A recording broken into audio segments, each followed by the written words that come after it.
네, 오늘 시그널픽에서는 박충관 국민의힘 의원 모시고 자세한 얘기 나누겠습니다. 어서 오세요. 네, 안녕하십니까. 예, 아주 오랜만에 오시게 됐는데 네.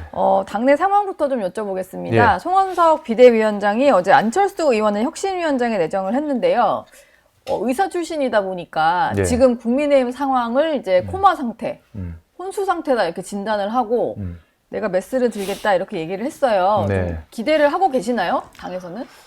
제가 뭐 많은 그러니까 대부분 의원님들의 생각을 다 뭐 대변할 수는 없지만은 예. 전체적인 분위기로 봤을 때는 괜찮은 잘 된 인선이다 이렇게 보고 있는 것 같습니다. 국민의힘의 어떤 우리 안철수 의원님께서 말씀을 하셨지만 코마 상태에 있는 국민의힘을 새롭게 쇄신하는 일에 있어서 적임자다라고 보는 시각이 좀 많이 있는 것 같고요. 예. 그렇게 보는 이유가 안철수 의원님께서는 특정 계파에 이렇게 어떤 속해 있는 분이 아니시지 않습니까?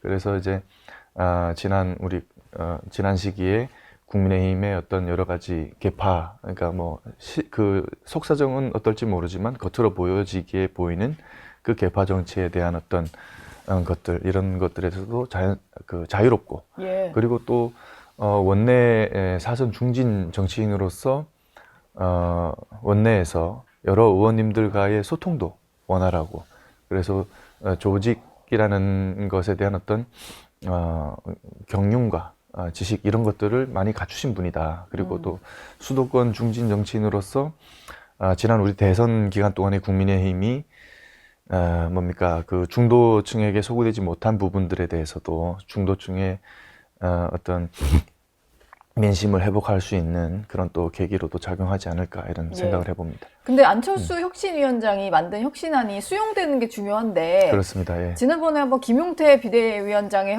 개혁안이 좀 불발되는 거를 본 적이 있으니까 예. 이번에는 괜찮을까라는 좀 우려가 있는데 당내 의원들은 좀 받아들이실 준비가 된 건가요?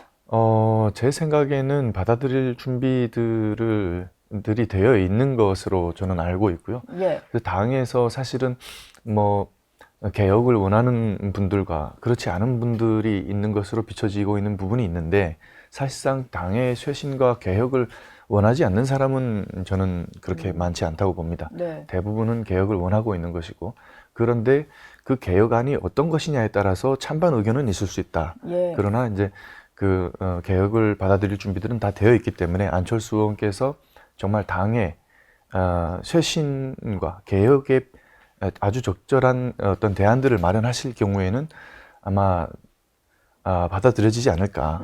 예, 그래서 결국에는 우리 당이 네. 개혁을 한다라고 하는데 그 개혁이라는 것이 개혁 이후에 어떤 모습의 정당이 되는 것이냐, 어떤 국민들께서 원하시는 어떤 의정 활동들 그리고 대이어 그리고 또 정부를 견제하는 이재명 정부가 올바른 국정을 수행할 수 있도록 제대로 견제하는 역할을 할 것인가 예. 이런 부분에서 그런 부분이 중요하지 않을까 그렇게 생각합니다. 예. 알겠습니다. 박충건 의원님 계속 과방위 상임위를 유지하시는 거죠? 예, 그렇습니다. 여기에서 뭔가 좀 여러 가지 여야 갈등이 좀 첨예한 상임위인데 예. 먼저 이거부터 여쭤보면 이재명 대통령이 지난 1일 국무회의에서 이런 얘기를 했어요. 임명 권력은 선출 권력을 존중해야 된다. 그러니까 뭐 임명직인 이제 고위 공직자들이 뭐 국회로 갔을 때 선출된 권력인 국회의원들을 향해서 좀 존중하는 태도를 보여야 된다. 이런 얘기인데 이게 그 국무회의에 요새 이진숙 방통위원장도 참석을 하고 있다 보니까 예. 지난번 과방위 전체회의 때 최민희 위원장과 이진숙 위원장 간의 설전을 좀 염두에 두고 한 말 아니냐 이런 해석이 좀 나왔었거든요. 예. 어떻게 보세요? 진짜로 경고성 발언을 한 걸까요? 이 대통령이? 저는 충분히 그럴 가능성이 있다고 봅니다. 왜냐면 우선 이제 이재명 정부가 첫 출범했을 때 이진숙 위원장께서 민주당이 발의한 3특검법에 대해서 이게 정치 보복으로 비춰질 수 있으니 신중해야 된다라는 어떤 소신 발언을 했었고 예. 그 이후에도 이진숙 방통위원장에게 법적으로 정해진 임기를 보장해달라 하고는 또 그 방통위원이 지금 이제 없는데 예. 사실상 1인 체제 아닙니까? 그 대통령모 그 방통위원을 지명해달라 이런 얘기도 했었고 그런 과정 중에서 최근에 가방위 상임위에서 최민희 위원장 그리고 다른 어떤 여당 위원과 예. 설전이 있었죠. 뭐 최민희 위원장이 이제 뭐 끼어들지 마라, 조용히 해라, 뭐 이런 얘기를 이제 뭐 17번인가 했다라는 그렇지 않습니까? 예. 그게 이제 이진숙 위원장을 향해서 방통위가 망가질 대로 망가졌다 이런 식의 어떤 표현, 최민희 위원장 그리고 또 여당 위원회 불법 위법을 저질렀으면 사퇴해야 되는 거 아니냐 이런 얘기를 했는데 네. 이진숙 위원장 입장에서는 상당히 모욕적으로 느껴졌고 또 뭐 자신이 어떤 범법을 했는지에 대해서도 이제 항의를 하는 과정에서 이런 일이 일어났는데 저는 이재명 대통령의 그 훈계가 좀 적절하지 않지 않은가 이런 생각이 듭니다. 왜냐하면 입법, 사법, 행정은 우리 자유민주주의 대한민국의 삼권 분립의 3대 축 아니겠습니까? 어떤 기관, 어떤 어떤 헌법기관도 다른 기관 위에 올라설 수가 없습니다. 예. 그래서 결국에는 그런 어떤 행정기관의 어떤 수장이 국회에 왔을 때 국회에서 부당한 질의를 받아도 어떻게 보면은 입 다물고 있어라라는 얘기가 되는데 이것은 삼권 분립을 훼손하는 그런 어떤 훈계가 아닌가 이런 생각이 들고 네. 그렇다고 한다면 이것이 동일잣대로 적용이 된다면 최근에 이재명 정부에서 새로운 인사들을 많이 발표하고 있지 않습니까? 지금 인사청문회가 한창 진행 중인데 그러면 과연 이재명 정부의 주요 인사들이 인사청문회나 상임위에서 야당 의원들의 질의에도 이렇게 동일한 잣대를 적용해서 청문회에 임할 그대로, 것인가? 예. 그대로. 그래서 우리가 지켜보겠다라는 그런 말씀드리겠습니다. 이게 뭐 특정인을 겨냥한 말이 아니고 그냥 이제 했던 말이니까 뭐 반대로 야당 의원들에게도 좀 이런 태도를 보이긴 해야겠네요. 동일 잣대가 적용이 된다면 그렇게 돼야죠. 예. 그러나 그 어떤 기관도 아까 앞서서 말씀드렸다시피 어떤 기관도 네. 이 삼권 분립의 핵심 축들인 어떤 기관도 다른 기관 위에 군림할 수 없다라는 말씀을 드릴게요. 지금 민주당에서는 뭐 이진숙 위원장이 계속 국무회의는 참석을 하고 있고 대통령과도 뭐 나눴다는 대화 내용들이 뭐 예. 대통령에게 요구했다는 내용들이 보도도 많이 되고 있어요. 근데 민주당에서는 이 위원장의 거취를 좀 많이 압박을 하는 모습인데 특히 뭐 지난 이제 윤석열 정부에서 권익위원장 자리를 놓고 좀 정권과 갈등을 빚었던 전현희 의원 같은 경우는 본인 사례랑 좀 비교가 되니까 되게 불쾌하다 뭐 이런 얘기를 했고 만약에 임기 지키고 싶으면 농림부에 이제 송미령 장관처럼 예. 하라 뭐 이런 얘기도 했어요. 예. 어떻게 들으셨나요? 저는 그 불쾌할 이유도 없고 그 사안 자체가 전혀 다른 사안이 아니다라고 보고 있습니다. 전현희 예. 의원 같은 경우에도 권익위원장으로서 법정 임기를 다 마쳤습니다. 그러면은 과연 이진숙 위원장에게 법정 임기를 마치고 싶으면 어떻게 보면 송미령 장관처럼 전향적으로 나와라라고 했는데 그럼 네. 본인은 당시 윤석열 정부에서 전향적으로 나와서 그러면 법정 임기를 마쳤는가 이런 질문을 드리지 않을 수가 없고 민주당에서도 당시에 그 전현희 그 권익위원장과 관련해서 예. 국정 철학이 달라도 임기를 보장해 줘야 된다라고 주장을 했었습니다. 그리고 뭐 전현희 의원뿐만 아니라 가방위에서도 최민희 위원장과 다른 여당 위원들로부터도 사퇴 압박을 받는 예. 그런 상황이 벌어지고 있는데 네. 이것은 적절하지 않은 그 위력에 의한 또 다른 어떤 폭력이 될 수 있다 이런 말씀드리겠습니다. 어제 과방위 이제 소위에서 민주당과 조국혁신당 주도로 방송사법이 통과를 했는데요. 이게 뭐 공영방송의 이사 추천에 있어서 어떤 그 언론 학계라고 해야 될까요? 학회라든지 시민단체라든지 여기에 좀 참여 비율을 늘리는 거잖아요. 국민의힘에서 이거 좀 막으실 방법은 없는 것 같고 이건 그냥 통과되는 수순으로 갈 수밖에 없겠네요. 민주당이 강행 처리하겠다고 한다면 사실상 우리가 막을 수 있는 방법은 없습니다. 예. 그러나 우리가 소수 야당으로서 할 수 있는 부분은 국민께 이 부분에 대해서 많이 알려드리고 네. 그래서 국민과 함께 이것을 막아내는 그 방법밖에는 없다라는 말씀을 드릴게요. 근데 이게 국민들이 보기에는 이사 숫자를 늘리고 예. 추천하는 권한을 가지는 사람들이 뭐 국회도 있을 수 있고 뭐 예. 학회, 언론 단체 이렇게 늘리는 건데 예. 이렇게만 보면 그 국민들은 뭐가 문제인지 잘 모를 뭐가 것 문제인지 같아요. 알 수가 없죠. 예, 그래서 야당에서 지적하시는 부분은 예. 뭔가요?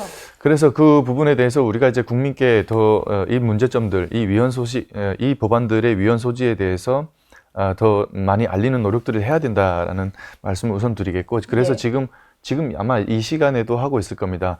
방송 3법 계약 저지를 위한 간담회를 지금 이제 우리 야당 위원들, 야당 하고 가방 위원들 계시는군요. 주관으로 지금 진행을 하고 있는데, 이게 네. 문제가 뭐냐면 출판 보도의 자유를 보장해야 되고, 방송은 어떻게 보면 정치 권력과 경제 권력으로부터도 독립해야 되지만 네. 어떤 언론 노조와 같은 특정 세력의 지배로부터도 독립을 해야 됩니다. 그런데 사실상 국민에게 이 방송에 대한 방송을 돌려드리겠다라는 그럴싸한 말을 토대로 그런 말을 앞에 내세우고, 그 뒤에서 지금 뭐 예를 들어서 뭐 시청자위원회라든가 네. 그리고 뭐 어떤 방송학회라든가 이런 곳에서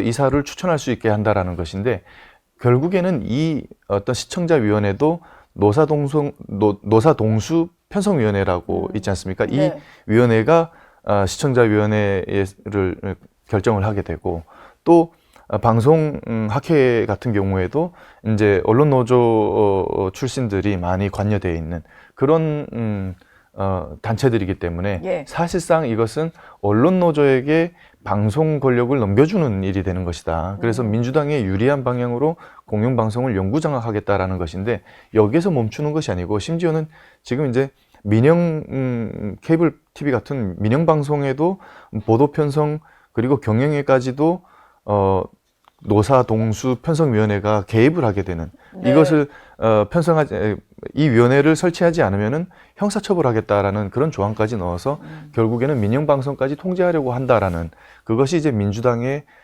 실질적인 속내다. 그래서 이것이 통과돼 갖고 예. 만약에 이 법이 시행이 된다면 더 이상 우리나라에서는 공정방송을 기대할 수 없다라는 말씀드리겠습니다. 이 부분에 대해서 예. 국민께 더 잘 알리도록 우리 여당 의원들이 노력하겠다라는 말씀드릴게요. 민주당에서는 이게 언론 개혁이고 네. 뭔가 그 방송의 정상화 이런 얘기를 하지만 국민의힘에서 보시기에는 이제 방송 장악 3법이다 뭐 이렇게 그렇죠. 보시는 것 같아요. 방송 장악 상법이죠. 예. 그 외에도 이 최민희 위원장이 방송통신위원회를 폐지하는 법안도 올렸습니다. 이렇게 네. 되면 정말 우리나라의 공영방송과 민영방송까지 전체를 통틀어서 방송 생태계가 완전히 편향될 수 있다, 이런 말씀드릴게요. 방송통신위원회가 없어지는 법안이 만약에 통과가 되면 자연스럽게 이진숙 위원장은 그 법안 통과와 함께 그냥 자리에서 그렇게 되는 내려오게 거죠. 되는 거네요.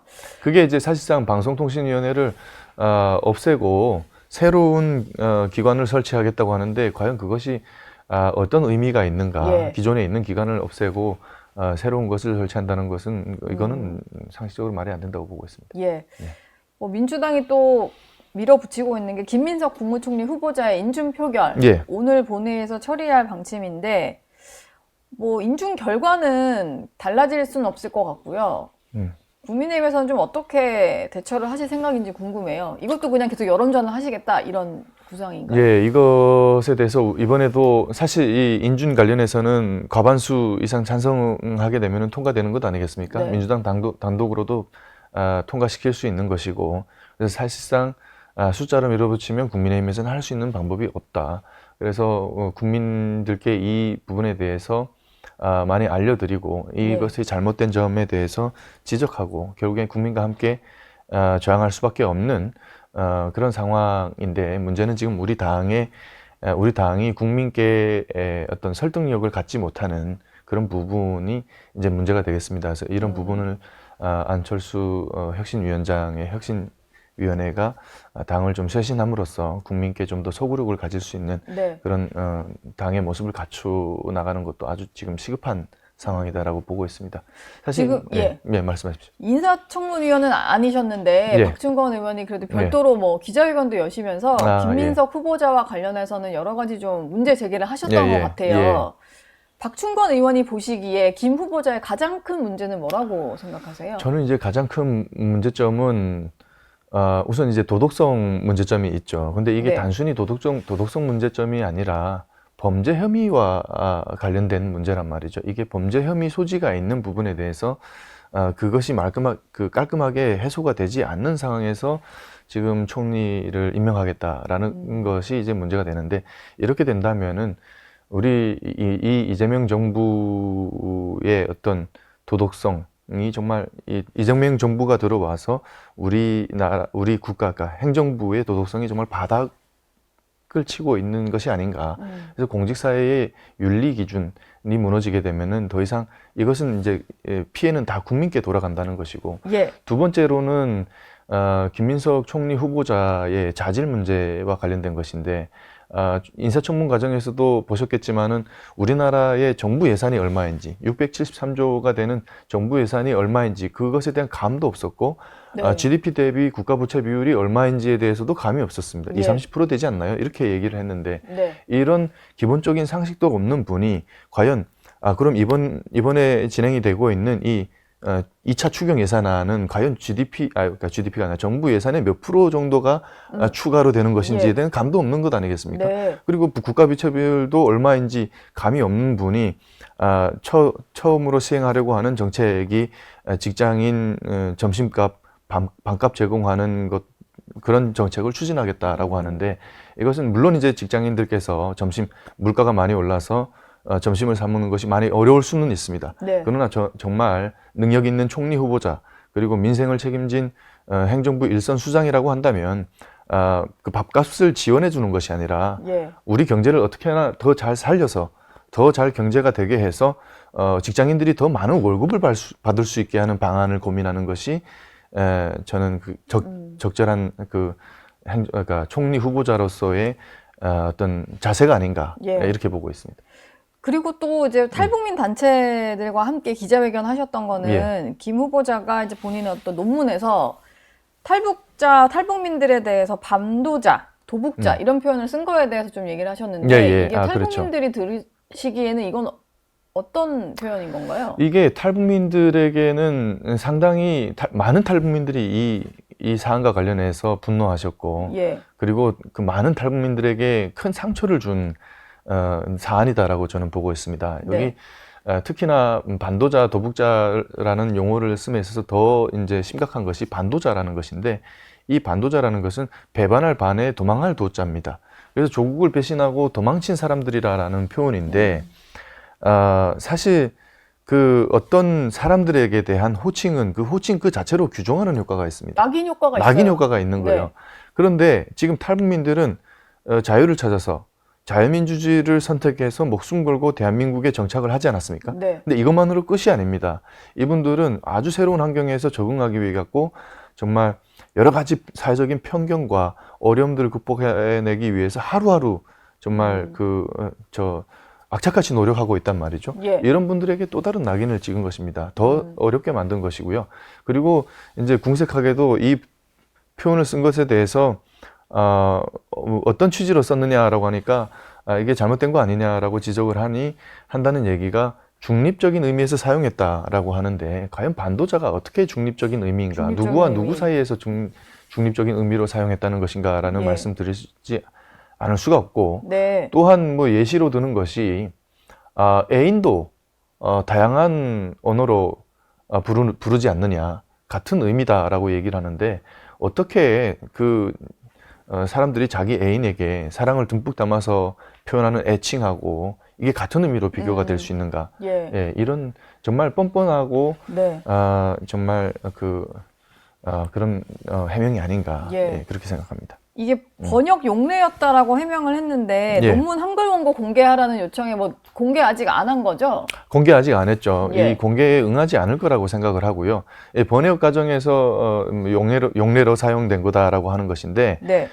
만약에 그것이 사실이라면 한글로 처음에 작성한 그 원본에는 탈북민 혹은 탈북자로 기록이 됐을 거 아니겠습니까? 뭐 제가 김민석 총리 후보자가 최근에 여러 사람들이 쓰고 있는 뭐 세터민 혹은 북향민이라는 용어까지 썼기를 바라지는 않습니다. 네. 그래도 우리가 언론이나 그리고 대한민국 국민들이 통용하고 있는 탈북자라는 표현을 탈북자라는 표현 정도는 적어도 써야 되지 않는 것인가.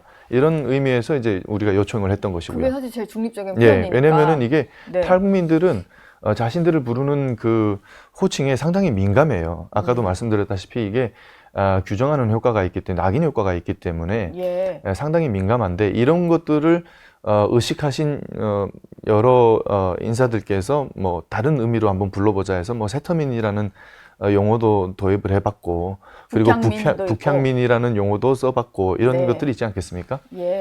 그것까지 바라지는 않습니다. 알겠습니다. 예. 시간이 많이 지났는데요. 북한과 관련된 북한 소식 중에 좀 궁금한 게 하나 있어서 요거만 짧게 하나 여쭤볼게요. 최근 1년 6개월 만에 공식 석상에 리설주의 모습이 등장을 했는데, 요즘에는 계속 이제 딸인 주애와 김정은이 같이 다니는 모습을 보잖아요. 근데 이번에도 좀 이례적인 게, 본인이 엄마하고 이제 부인인데도 불구하고 뒤에 이렇게 멀찌감치 떨어져 있다거나 두 부녀가 이제 손을 잡고 가면 목례를 한다거나 이런 모습이 좀 포착이 돼서 뭐 위상이 좀 달라진 건가 이런 해석도 나오는데 어떻게 봐야 되는 걸까요? 저는 그 위상이 달라진 것이라고 보지는 않습니다. 네. 위상이 그러니까 그 어떻게 보면 김정은의 부인 아니겠습니까? 네. 부인의 위상이 달라졌다고 해서 태도를 변화시킨다라고 하는 것은 이제 적절하지 않다라고, 그래도 국제사회의 그 인식을 의식하고 있는 김정은 입장에서는 그러지는 않았을 것이라고 생각하고, 단순하게 제가 생각하기에는 화면 구도상에 주인공을 설정하는 그러니까 주인공 설정 차원에서 그렇게 된 것이 아닌가, 저는 그렇게 보고 있습니다. 그러니까 그 날은 주애인 거군요. 이설주가 주인공이 아니었던 거죠. 그래서 이설주가 보시게 되면 화면상에 어떤 이렇게 차려입은 정장 모습이 아니라 약간 캐주얼하게 입은 모습이 연출이 됩니다. 네. 예, 그 김주애하고 다르게. 그래서 그 날은 이설주는 주인공이 아니었다. 이런 차원으로 해석할 수 있을 것 같습니다. 예. 알겠습니다. 지금까지 박충건 국민의힘 의원과 얘기 나눴습니다. 감사합니다. 네, 고맙습니다.